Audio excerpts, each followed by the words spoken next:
Kalau ruh ini Pak ditiup oleh Allah. Hembusannya, ruh itu hembusan Allah, bukan zat Allah ya. Jangan salah paham. Ada yang mursyid salah paham sama saya. Dikira ruh itu dia pakai ibarat rokok dipotong dua. Oh, kamu meyakini ruh itu potong dua ya? Separuh Allah, separuh kamu. Loh, itu dalil rokok, gak ada dalilnya. Kalau di Quran surat Sajadah, surat Shad, surah Al-Hijr, nafakhtu fihi min ruhi, aku hembuskan ruhku, hembusanku, aku tiupkan hembusanku, bukan zatku.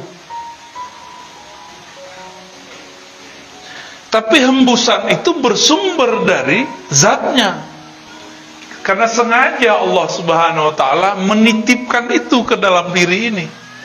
Faja'alnahu sami'an basira, karena hembusan itu manusia dapat mendengar. Jadi yang mendengar itu si ruh tadi, yang melihat itu ruh tadi. Sayangnya ruh ini tidak diberi kesempatan melihat lebih luas. Dia cuma diberikan kesempatan melihat pakai mata.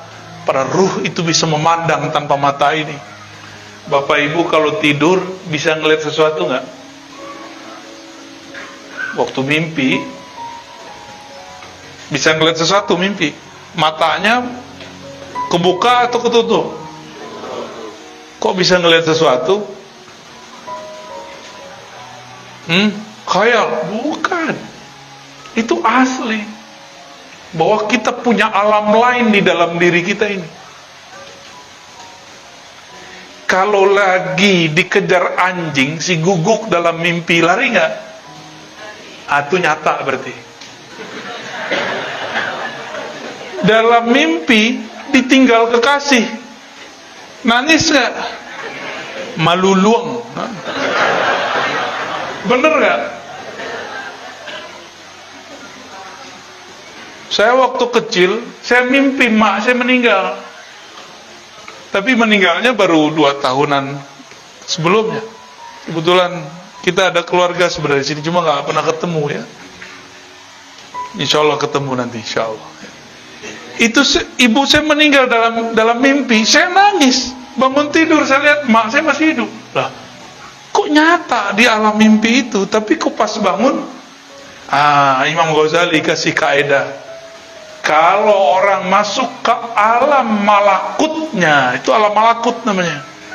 Kalau enggak alam carut marut, maka di saat itu dia memandang apa yang dia pandang di dalam itu zahir, nyata. Ketika dia bangun, maka dia menganggap yang di dalam tidur itu mimpi. Bagi kita yang di dalam mimpi, orang yang bangun sekarang itu nggak nyata. Pernah ini nggak kecekek nggak lagi tidur? Pernah. Padahal nggak ada yang ngecek kan? Bener. Kita panggil orang, dia jawab nggak? Tuh kenapa tuh? Kejadiannya nggak jelas. Bapak Ibu Saudara yang bukan Allah. Jadi berarti ada sesuatu selain tubuh ini. Tubuh ini hanyalah alat kendaraan, pesawat. Kalau kendaraan kita sudah rusak, nggak bisa dipakai, ya kita tinggalkan. Si kita itu akan pergi, namanya mati, meninggalkan tubuh ini. Jadi meninggal itu bagi ahlul haqiqah, itu adalah kesempurnaan. Mati itu bagi orang yang cinta kepada Allah, rindu kepada Rasulullah adalah kesempurnaan. Tapi bagi orang yang tinggal di dunia itu adalah kekurangan, bala bencana. Ya? Kayak Siti Jenar, cara pandang Siti Jenar itu masuk betul nih pemikiran para santrinya.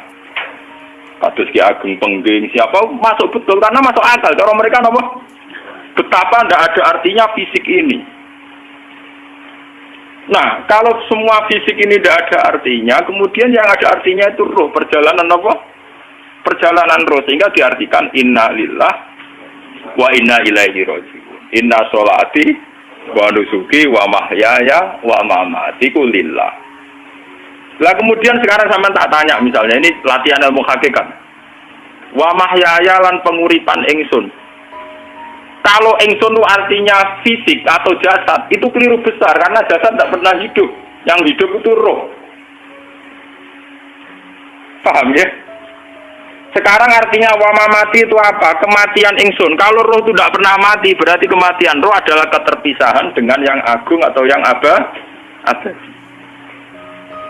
Dan semuanya itu lillahi rabbil alamin. Sehingga mereka mengatakan kematian itu satu pesta. Mulane kados Bilal ditakoki, ya Bilal, ketika murid-muridnya nangis bergape mati. Bilal ge seneng ae. Godan nalqal ahibbah Muhammad dan wa hisbah. Gak nak mati malah seneng tuh ketemu kekasihku. Sebab itu kematian tidak pernah jadi problem bagi mereka sing soleh, sing menembus ilmu hakikat. Paham? Tapi ilmu hakikat kayak ini itu yang diyakini Siti Jenar, diyakini Jalaluddin Rumi, diyakini para wali-wali wahdatul wujud. Dulu Syekh Husain Sinten Al-Halal. Itu kemudian melahirkan prahara syariat. Prahara apa? Syariat. Sebab itu Wali Songo, oke Siti Jenar benar dalam filosofinya, tapi harus dibunuh karena menjadi prahara syariat. Sama dengan yang dikatakan Nabi itu benar, tapi menjadi prahara syariat. Akhirnya disomasi oleh Umar radhiyallahu anhu. Jadi sebetulnya sama, pola-pola ceritanya sama. Intinya sebuah ilmu hakikat harus dikawal, napa?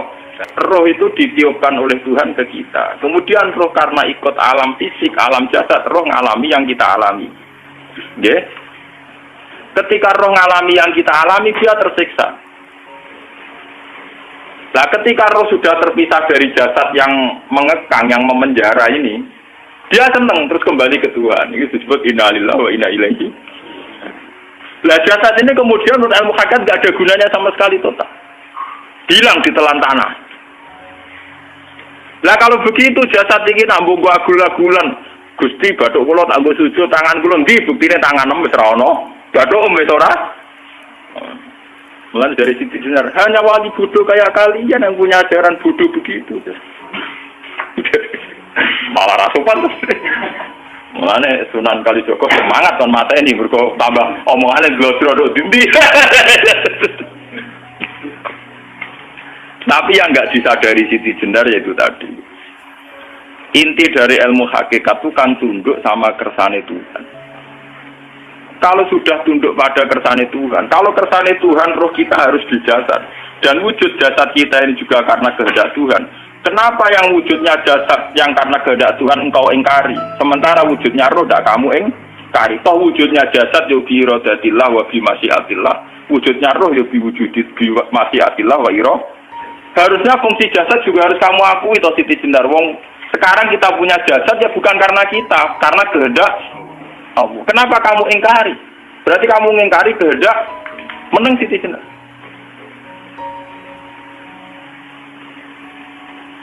Makanya hakikat yang pertama Semi itu pasti khayal. Lah Siti Jenar itu hakikatnya baru yang sampai khayal itu. Sehingga dia tersesat. Sebetulnya kalau sudah hakikat beneran itu tidak perlu khayal begitu. Artinya tidak perlu khayal jasad kita sing senajan ora ana gunane ini. Tetap piye wae wujudnya karena kehendak Allah. Juga kita harus terima. Apapun kekurangannya, apapun kenaifannya, ironisnya harus kita terima. Ini sebagai bentuk penerimaan kita pada masyiatil. Begitu juga keadaan roh kita sebagai penerimaan atas masyiatil.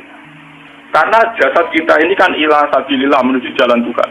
Sekali dia sudah terluka fisabilillah itu sudah menemukan formatnya. Cara teori Sino sudah menemukan formasinya. Paham gitu? Orang kok malah ngeluh itu berarti goblok kok ngeluh, paham no? Paham apa? Jadi, makanya Nabi ngertikan ya itu sudah ketemu formatnya.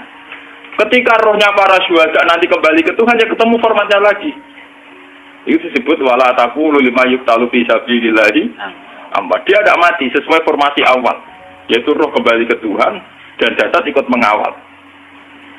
Nah itu Nabi kadang ya pakai ilmu hakikat begitu. Kalau teori Siti Jenar itu benar, teori Jalaluddin Rumi benar teorinya ya orang salate lho nggih, maksudnya kena nganut salate. Benar cara analisis roh. ketika Sayyid Hamzah dinyatakan mati oleh manusia, oleh hukum manusia dinyatakan mati karena dia sudah tidak bergerak. Dalam teori hakikat kan rohnya Sayyid Hamzah sudah fi khawasili tuyurin khudrin. Rohnya sudah diambil Tuhan, tidak mati. Paham ya? Ketika rohnya Sayyid Hamzah sudah diambil, jasad ini sudah tidak punya rasa. Sekarang secara syariat kasat mata kita tahu, wong jasad tak diinfus, di sayat-sayat dioperasi ora kroso. Apa meneh saiki ruhe wis bisa. Lah ya jasad itu cek gampange dioperasi dibius saja terus tidak kerasa. Apalagi rohnya sudah diambil. Lah saiki bayangkan ketika Sayyid Hamzah itu sudah di atas. Niku kira-kira delok wahsi ra wong bentuk. Lho wong kok bacok igabus. Ketika jasad benar-benar tidak penting, kemudian jasadnya Sayyid Hamzah kan dicincang oleh wahsi. Ketika rohnya sudah diambil kan Hamzah tidak merasakan. Berarti Sayyid Hamzah guyu-guyu wahsi. Wahsi cek bintu nih gabus dicincang. Paham kan? Lho niki tenan. Artinya ketika pandangan manusia iba kepada Sayyid Hamzah karena dicincang, dimutilasi oleh wahsi. Wahsi tidak ngalami Pak Sinter, Sayyid Hamzah tidak ngalami apa-apa karena rohnya sudah bersama Tuhan. Dan iso wae Sayyid Hamzah malah guyu-guyu wahsi. Cek goblok gabus kok dicincang. Lah nak ngono rak mirip, makanya dalam hal ini itu dalam teori roh itu sebetulnya Siti Jenar tidak sesat dalam teori roh. Tapi jangan katakan itu penemuannya Siti Jenar. Siti Jenar itu terlambat. Sebelum itu ada Husain Al-Khallas, sebelum itu ada Jalaluddin Rumi, sebelum itu juga ada sahabat, ada nabi. Cuma cara aplikasinya Siti Jenar melenceng. Jadi jangan katakan kok tak kampus-kampus, itu pendapat Siti Jenar itu malah goblok meneng. Siti Jenar itu sanut, paham nggih apa? Wis anut.